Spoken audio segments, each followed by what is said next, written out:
चलिए बढ़ेंगे खबरों में आगे। संभल हिंसा मामले में पुलिस की बड़ी कार्रवाई हुई है। संभल हिंसा का एक और आरोपी गिरफ्तार किया गया। अब तक 28 दंगाइयों की गिरफ्तारी कर ली गई है।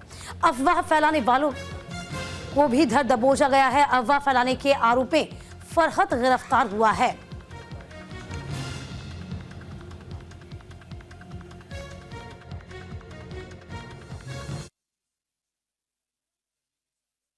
सुरक्षा पूरी तरह से देखा जा रहा है। पूरी हर जगह शांति है और प्रत्येक बिंदुओं पर फोर्स लगी है। कल के इवेंट को और आगे में भी सभी तैयारियों को सुनिश्चित किया जा रहा है और सकुशल कल नमाज अदा की जाएगी।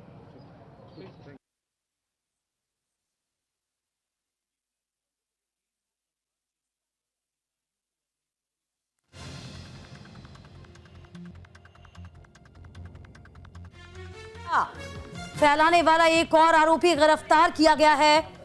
आपको बता दें, तमाम आरोपियों के पोस्टर तक चस्पा कर दिए गए हैं। उनकी पहचान सार्वजनिक की जा रही है। इस बीच पुलिस अमला बेहद सख्त नजर आ रहा है। अफवाह फैलाने के आरोप में एक और को धर दबोचा गया। एक और आरोपी। संभल हिंसा मामले में पुलिस की बड़ी कार्रवाई।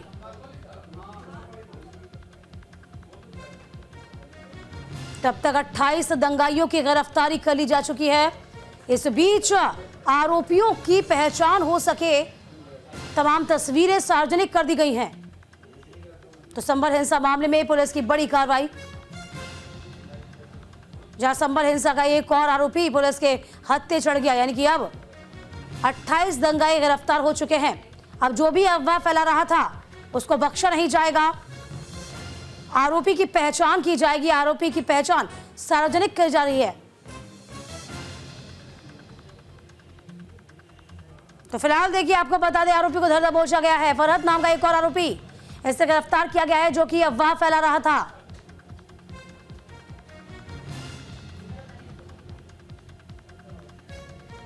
तो लगातार संभल हिंसा के मामले में गिरफ्तारियां एक के बाद एक। 28 लोगों की अब तक गिरफ्तारी हुई है। माहौल जिसने भी बिगाड़ने की कोशिश की है, उपद्रव जिसने भी फैलाया है, उसे बख्शा नहीं जाएगा। सीसीटीवी फुटेज के आधार पर सभी को ढूंढा जा रहा है। सभी की पहचान सार्वजनिक की जा रही है। अब तक 28 लोग गिरफ्तार किए जा चुके हैं।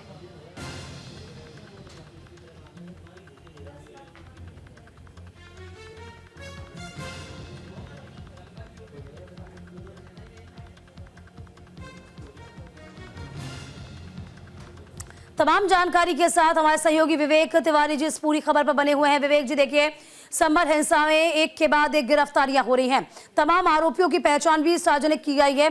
एक और आरोपी की गिरफ्तारी की गई है। कहा जा रहा है फरहत ये इसका नाम है, और कहीं ना कहीं ये भ्रम फैला रहा था, अफवाह फैला रहा था। जी हाँ, ये 28वां आरोपी जो गिरफ्तार किया गया है, इसका नाम फरहत है और इसने सोशल मीडिया पर कुछ ऐसी पोस्ट की थी जिसकी वजह से विवाद भड़क सकता था, माहौल ख़राब हो सकता था।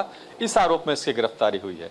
तो गिरफ्तारी केवल उनकी नहीं हो रही है जो पत्थरबाजी में या गोली चलाने में, आगजनी में शामिल थे, बल्कि उनकी भी गिरफ्तारी की जा रही है जो अपने सोशल मीडिया पोस्ट के ज़रिए या अपने बातों के ज़रिए माहौल को ख़राब करना चाह रहे हैं। इस तरह से ये 28वीं गिरफ्तारी है। इसमें 3 महिलाएं भी गिरफ्तार हो चुकी हैं, 2 नाबालिग भी इसमें हैं जिनके ऊपर दंगा भड़काने का आरोप है। 100 से ज़्यादा लोगों के पोस्टर्स जारी किए गए हैं और इनको गिरफ्तार करने के लिए पब्लिक की भी मदद ली जा रही है कि अगर किसी के पास जानकारी हो तो वो पुलिस को इन्फॉर्म करे। तो अभी की जो स्थिति है वो तो नॉर्मल है काफ़ी हद तक, और कल शाम तक इंटरनेट बंद रहेगा, यानी कि 4 बजे तक।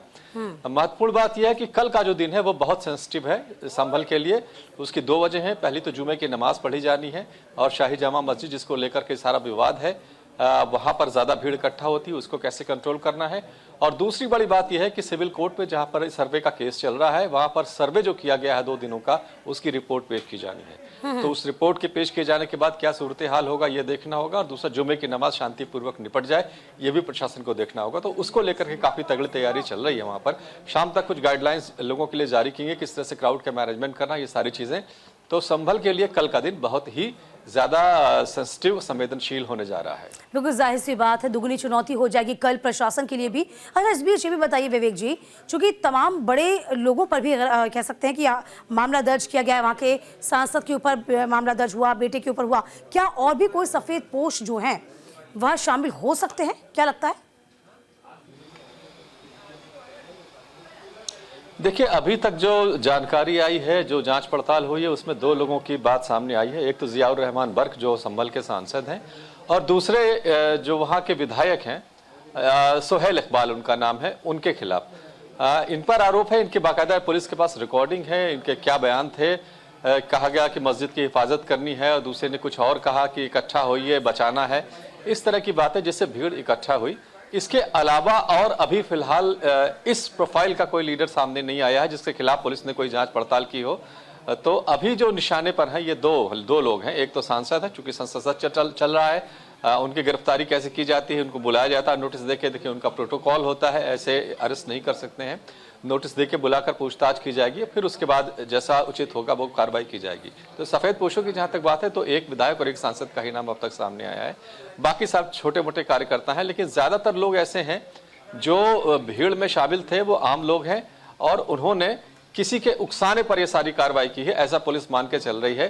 तो जिन्होंने उकसाया है उनके खिलाफ भी कार्रवाई हो रही है, जिन्होंने उसके प्रभाव में आकर के दंगा किया है उनके खिलाफ भी कार्रवाई हो रही है। अच्छा, ये जो पोस्टर चस्पा किए गए हैं, इनका कितना असर देखा जा रहा है? देखिए, पोस्टर चस्पा करने की 2 वजह हैं। एक तो ये है कि अगर किसी के पास इंफॉर्मेशन है तो उनको पुलिस को इत्तला करनी चाहिए। दूसरे, पुलिस के पास ये एक प्रमाण के तौर पर भी है कि इन्होंने दंगा किया था, क्योंकि इनकी वीडियो फुटेज पुलिस ने निकाली है, जो सीसीटीवी कैमरा और ड्रोन कैमरे के जरिए जो सारी शूटिंग करी गई थी, उसके आधार पर एक एक चेहरे को पहचाना जा रहा है। तो 2 चीज़ें हैं। एक तो इनके खिलाफ पुख्ता सबूत है क्योंकि ये दंगे में बलवे में शामिल थे, और दूसरे इनके बारे में अगर किसी को इन्फॉर्मेशन है या अगर कोई इनको संरक्षण देता है, पनाह देता है, तो जाहिर है कि उसके खिलाफ ही फिर आगे चलकर पुलिस कार्रवाई करेगी। तो दो चीज़ें हैं कि इनको कोई संरक्षण ना दे और इनके बारे में जानकारी हो तो पुलिस के पास उसको इन्फॉर्म करे। इन वजहों से ये किया गया है और इसका रिस्पॉन्स मिलेगा, क्योंकि वो लोग सारे संभल के ही आसपास के ही हैं, तो ज़्यादा मुश्किल नहीं आएगी। लेकिन लोगों का कितना सहयोग मिलता है ये अभी देखना बाकी है। अच्छा, आम जनजीवन विवेक जी क्या पटरी पर लौट आया है? चूंकि रोजमर्रा के दुकानें तो खुल गई हैं, स्कूल कॉलेजेस खुल गए हैं, तो फिलहाल स्थितियां अभी क्या लग रही हैं आपको? लोगों में डर का माहौल अभी भी है? देखिए, टेंशन तो अभी भी है क्योंकि अभी इंटरनेट बंद है। क्योंकि इंटरनेट बंद है तो बहुत सारे मैसेजेस या जो लोग उपद्रव को भड़काना चाहते हैं उनको वो ज़्यादा कुछ नहीं कर पाते हैं। अब देखना यह है कि नॉर्मलसी सही तरह से लागू तभी होगी, तभी हम कह सकते हैं जब इंटरनेट चालू हो जाएगा और उसके बाद कोई विवाद ना भड़के, कोई इस तरह की पोस्ट वायरल ना की जाए। ये सारी चीज़ें भी देखनी पड़ेंगी। तो चुनौती अभी बड़ी है। हम ये कह सकते हैं कि तनाव है अभी माहौल में। दुकानें ज़रूर खुली हैं लेकिन लोगों की आवाजाही वैसी नहीं है जैसे नॉर्मल दिनों में होती है। अब कल की जब जुमे की नमाज निपट जाएगी शांतिपूर्वक तरह से, जिसको कोशिश की जा रही है, इसमें धार्मिक गुरु जो हैं उनको भी शामिल किया जा रहा है कि वो अपील करें, लोगों से मिले जुलें। प्रशासन भी अपनी तरफ से कोशिश कर रहा है। तो कल का दिन अगर शांतिपूर्वक निपट जाता है तो फिर हम शाम को 6-7 बजे तक ये कहने में सक्षम होंगे कि हाँ, अब स्थिति पूरी तरह से पटरी पर लौटी है। लेकिन फिलहाल अभी कल का दिन बहुत इंपॉर्टेंट है, उसके बाद ही कुछ कहा जा सकेगा। चलिए, बहुत शुक्रिया विवेक जी आपका तमाम जानकारी देने के लिए।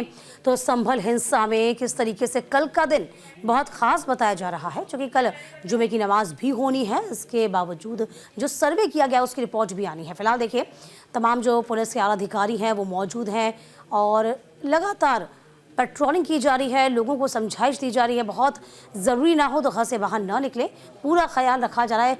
जगह जगह चाक चौबंद व्यवस्था कर रखी है, कहीं कोई अप्रिय घटना न घटे इसका ख्याल रखा जा रहा है। तो धीरे धीरे ज़िंदगी पटरी पर लौट रही है, लेकिन इसके बावजूद भी लोगों में डर कायम है। तो फिलहाल इंटरनेट की सेवा बंद है और स्कूल कॉलेजेस का जिक्र किया है तो स्कूल कॉलेजेस खुल चुके हैं, लेकिन अभी भी डर का माहौल जो है वो थोड़ा बना हुआ है।